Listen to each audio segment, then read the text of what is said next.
Udayavani TV ప్రేక్షకులకి నమస్కారం. వార్తలు చదువుతుంది మీ శిరీష. ఈనాటి ముందుగా వార్తల్లోని ముఖ్యాంశాలు. అమరజీవి శ్రీ పొట్టి శ్రీరాములు జయంతి వేడుకలు. దగదర్తి మండలంలోని నారాయణపురం దక్షిణ విట్ట పాఠశాలలో శనివారం నాడు శ్రీ పొట్టి శ్రీరాములు జయంతి వేడుకలు డాక్టర్ చీదరాల చెన్నయ్య ఆధ్వర్యంలో ఘనంగా జరిగాయి.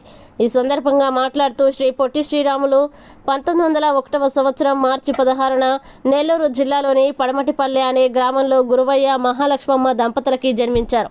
గాంధీజీ పిలుపుతో సబర్మతి ఆశ్రమంలో చేరి అనేక ఉద్యమాల్లో పాల్గొని జైలు శిక్షని అనుభవించారు. మానవ సేవే మాధవ సేవ అనేది ఆయన భావన. నెల్లూరు జిల్లాలోని వేణుగోపాల స్వామి దేవాలయంలో దళితుల ప్రవేశం కోసం నిరసన వ్రతం చేసి వారికి దేవాలయ ప్రవేశం కల్పించారు. ఈయన 1952 అక్టోబర్ 19వ తేదీన ప్రత్యేక ఆంధ్ర రాష్ట్ర అవతరణ కోసం 58 రోజులు ఆమరణ నిరాహార దీక్ష చేసి 1952 డిసెంబర్ 15వ తేదీన దివంగతులై ఆంధ్రుల హృదయాల్లో అమరజీవిగా చెరగని ముద్ర వేశారని అన్నారు. వ్యాసరచన వక్తృత్వ పోటీల్లో గెలుపొందిన వారికి బహుమతుల్ని అందజేశారు. అనంతరం బర్త్డే కేక్ని కట్ చేశారు. ఈ కార్యక్రమంలో టీచర్ టి కల్పన, గ్రామ పెద్దలు, యువత తదితరులు పాల్గొన్నారు.